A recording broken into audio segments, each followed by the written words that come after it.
The Death of Ivan Ilyich by Leo Tolstoy. Chapter 1. Inside the great building of the law courts, during the interval in the hearing of the Malvinsky case, the members of the Judicial Council and the public prosecutor were gathered together in the private room of Ivan Yegorovitch Shebek, and the conversation turned upon the celebrated Krasovsky case. Fyodor Vassilievitch hotly maintained that the case was not in the jurisdiction of the court. Yegor Ivanovitch stood up for his own view, but from the first Pyotr Ivanovitch, who had not entered into the discussion, took no interest in it, but was looking through the newspapers which had just been brought in. "Gentlemen," he said, "Ivan Ilyich is dead." "You don't say so." "Here, read it," he said to Fyodor Vassilievitch, handing him the fresh, still damp-smelling paper. Within a black margin was printed, "Praskovya Fyodorovna Golovina, with heartfelt affliction, informs friends and relatives of the decease of her beloved husband, member of the Court of Justice, Ivan Ilyich Golovin, who passed away on the 4th of February. The funeral will take place on Thursday at 1 o'clock." Ivan Ilyich was a colleague of the gentlemen present, and all liked him. It was some weeks now since he had been taken ill. His illness had been said to be incurable. His post had been kept open for him, but it had been thought that in case of his death Alexiev might receive his appointment, and either Vinnikov or Stabel would succeed to Alexiev's.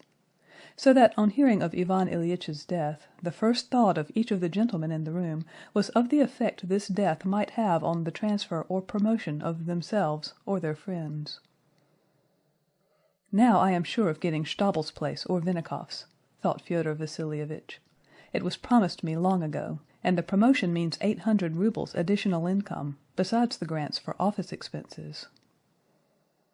Now I shall have to petition for my brother-in-law to be transferred from Kaluga," thought Pyotr Ivanovitch. "My wife will be very glad. She won't be able to say now that I've never done anything for her family." "I thought somehow that he'd never get up from his bed again," Pyotr Ivanovitch said aloud. "I'm sorry." But what was it exactly that was wrong with him? The doctors could not decide. That's to say, they did decide, but differently. When I saw him last, I thought he would get over it. "Well, I positively haven't called there ever since the holidays. I've kept meaning to go." "Had he any property?" "I think there's something very small of his wife's, but something quite trifling." "Yes, one will have to go and call. They live such a terribly long way off." "A long way from you, you mean. Everything's a long way from your place." "There, he can never forgive me for living on the other side of the river," said Pyotr Ivanovitch, smiling at Shebek. And they began to talk of the great distances between different parts of the town, and went back into the court. Besides the reflections upon the changes and promotions in the service likely to ensue from this death, the very fact of the death of an intimate acquaintance excited in everyone who heard of it, as such a fact always does, a feeling of relief that it is he that is dead and not I. "Only think, he is dead, but here am I all right," each one thought or felt. The more intimate acquaintances, the so-called friends of Ivan Ilyich, could not help thinking too that now they had the exceedingly tiresome social duties to perform of going to the funeral service and paying the widow a visit of condolence. The most intimately acquainted with their late colleague were Fyodor Vassilievitch and Pyotr Ivanovitch. Pyotr Ivanovitch had been a comrade of his at the school of jurisprudence and considered himself under obligations to Ivan Ilyich. Telling his wife at dinner of the news of Ivan Ilyitch's death, and his reflections as to the possibility of getting her brother transferred into their circuit, Pyotr Ivanovitch, without lying down for his usual nap, put on his frock-coat and drove to Ivan Ilyitch's. At the entrance before Ivan Ilyitch's flat stood a carriage and 2 hired flys. Downstairs in the entry near the hat-stand there was leaning against the wall a coffin lid with tassels and braiding freshly rubbed up with pipe clay. 2 ladies were taking off their cloaks. One of them he knew, the sister of Ivan Ilyich. The other was a lady he did not know. Pyotr Ivanovitch's colleague, Schwartz, was coming down, and from the top stair, seeing who it was coming in, he stopped and winked at him, as though to say, Ivan Ilyich has made a mess of it. It's a very different matter with you and me." Schwartz's face, with his English whiskers and all his thin figure in his frock-coat, had, as it always had, an air of elegant solemnity. And this solemnity, always such a contrast to Schwartz's playful character, had a special piquancy here. So thought Pyotr Ivanovitch. Pyotr Ivanovitch let the ladies pass on in front of him, and walked slowly up the stairs after them. Schwartz had not come down, but was waiting at the top. Pyotr Ivanovitch knew what for. He wanted, obviously, to settle with him where their game of screw was to be that evening. The ladies went up to the widow's room, while Schwartz, with his lips tightly and gravely shut, and amusement in his eyes, with a twitch of his eyebrows motioned Pyotr Ivanovitch to the right, to the room where the dead man was.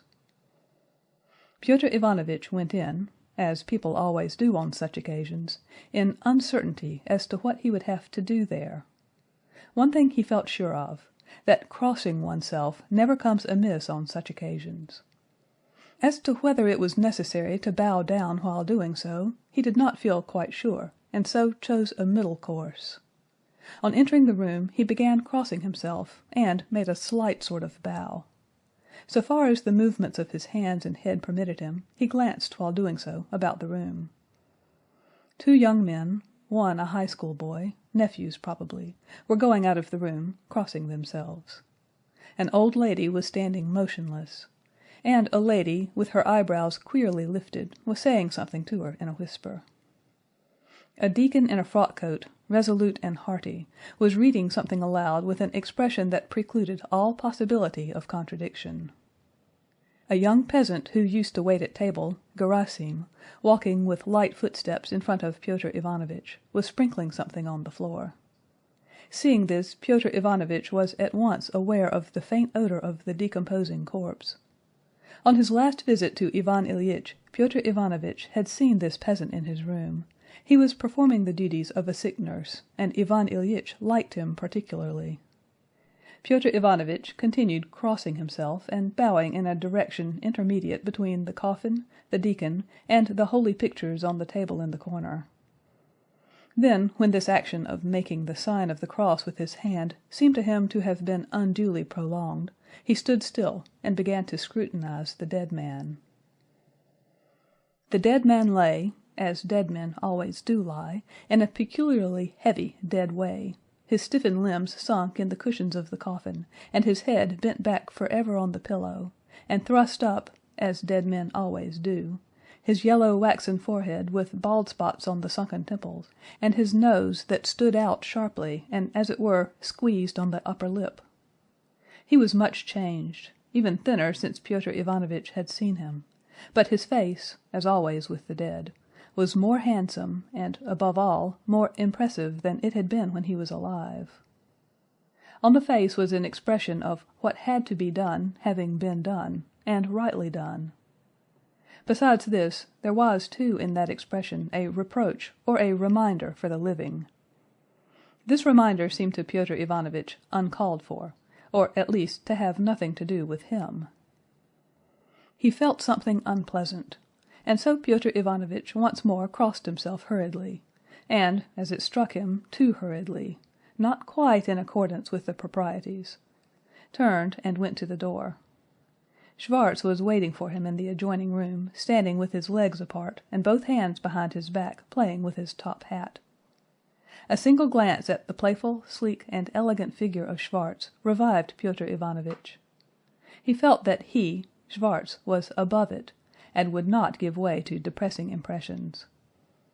The mere sight of him said plainly, the incident of the service over the body of Ivan Ilyich cannot possibly constitute a sufficient ground for recognizing the business of the session suspended.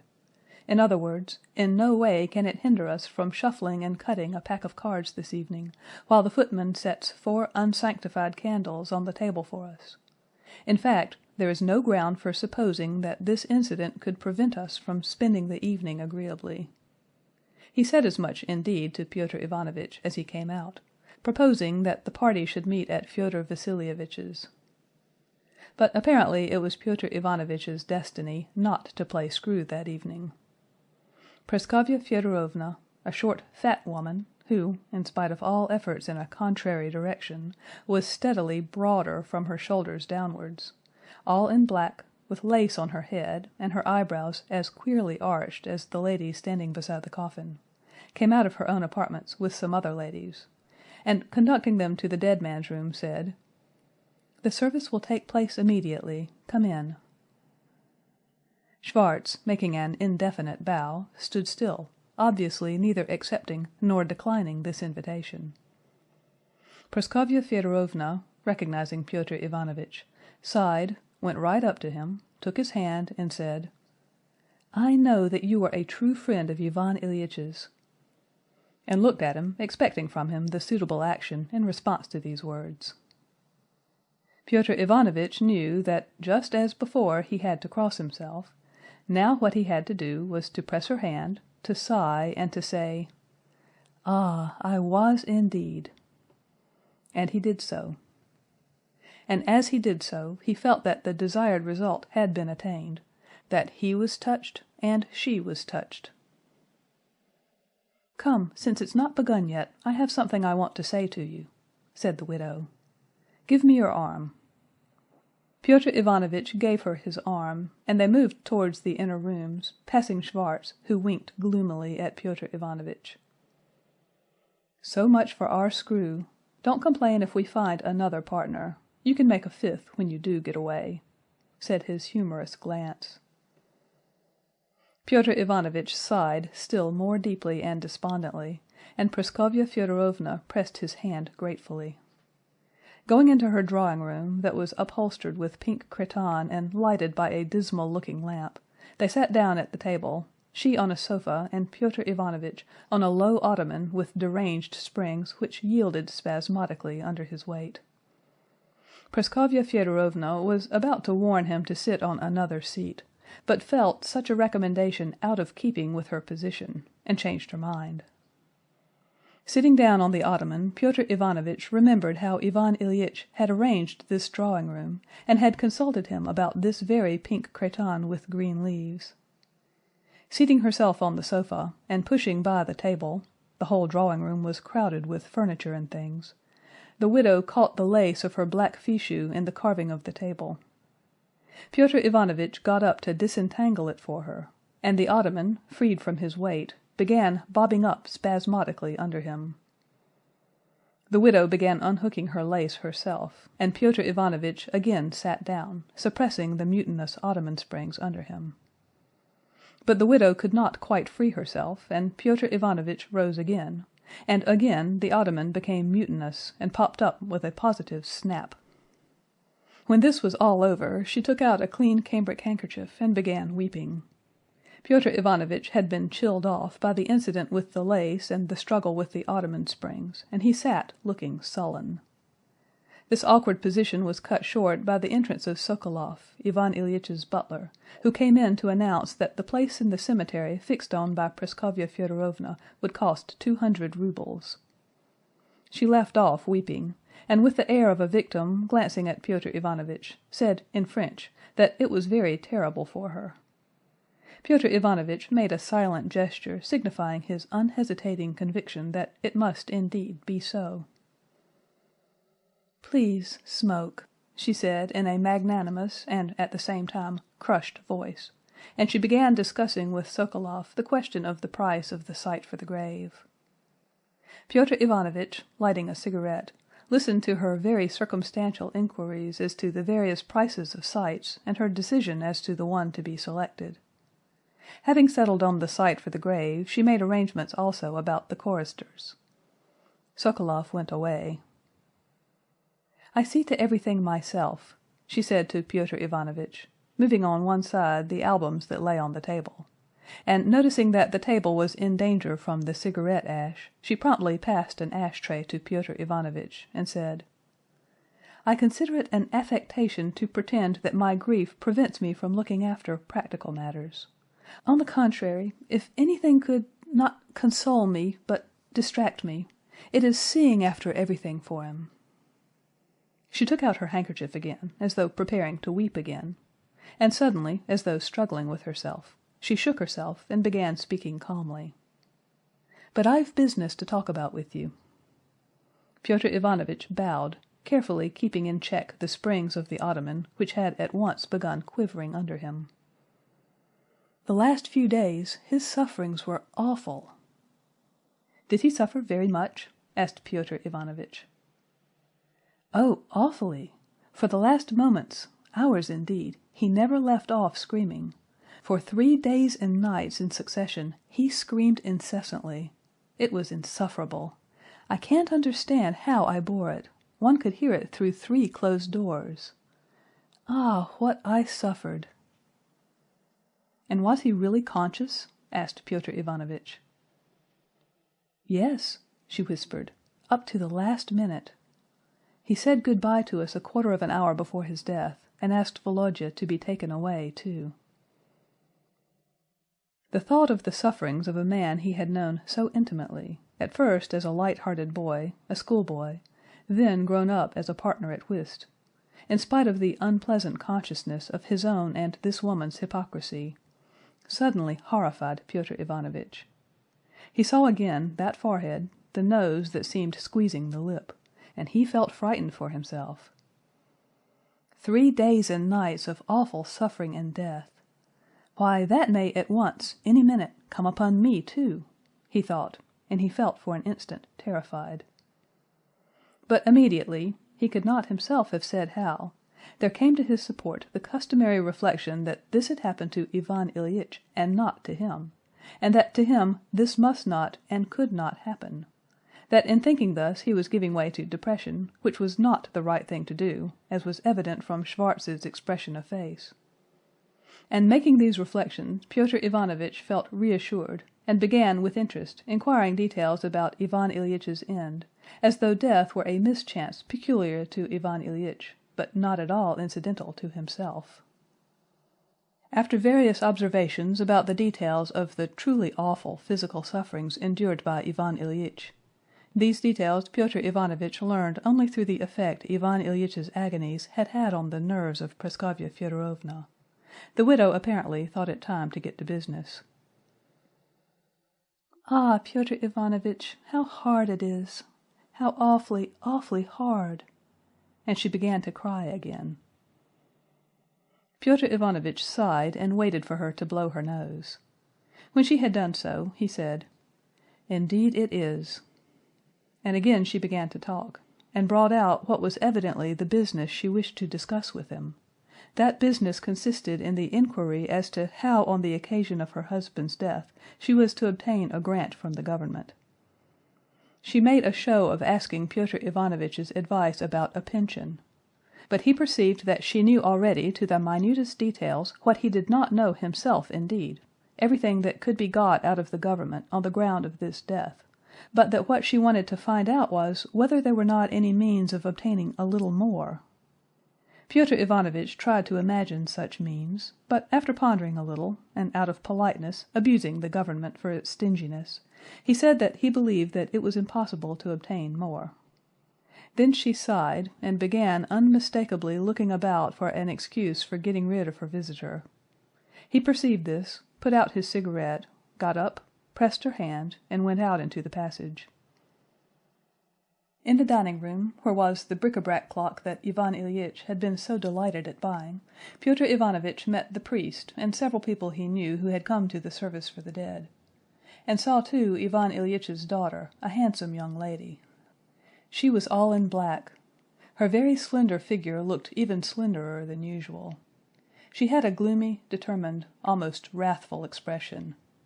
She bowed to Pyotr Ivanovitch as though he were to blame in some way. Behind the daughter, with the same offended air on his face, stood a rich young man, whom Pyotr Ivanovitch knew too, an examining magistrate, the young lady's fiancé, as he had heard. He bowed dejectedly to him, and would have gone on into the dead man's room, when from the staircase there appeared the figure of the son, the high school boy, extraordinarily like Ivan Ilyich. He was the little Ivan Ilyich over again, as Pyotr Ivanovitch remembered him at school. His eyes were red with crying, and had that look often seen in unclean boys of 13 or 14. The boy, seeing Pyotr Ivanovitch, scowled morosely and bashfully. Pyotr Ivanovitch nodded to him and went into the dead man's room. The service for the dead began. Candles, groans, incense, tears, sobs. Pyotr Ivanovitch stood frowning, staring at his feet in front of him. He did not once glance at the dead man, and right through to the end did not once give way to depressing influences, and was one of the first to walk out. In the hall there was no one. Gerasim, the young peasant, darted out of the dead man's room, tossed over with his strong hand all the fur cloaks to find Pyotr Ivanovitch's, and gave it him. "Well, Gerasim, my boy?" said Pyotr Ivanovitch, so as to say something. "A sad business, isn't it?" "It's God's will. We shall come to the same," said Gerasim, showing his white, even, peasant teeth in a smile, and, like a man in a rush of extra work, he briskly opened the door, called up the coachman, saw Pyotr Ivanovitch into the carriage, and darted back to the steps as though bethinking himself of what he had to do next. Pyotr Ivanovitch had a special pleasure in the fresh air after the smell of incense, of the corpse, and of carbolic acid. "Where to?" asked the coachman. "It's not too late. I'll still go round to Fyodor Vassilievitch's." And Pyotr Ivanovitch drove there, and he did, in fact, find them just finishing the first rubber, so that he came just at the right time to take a hand.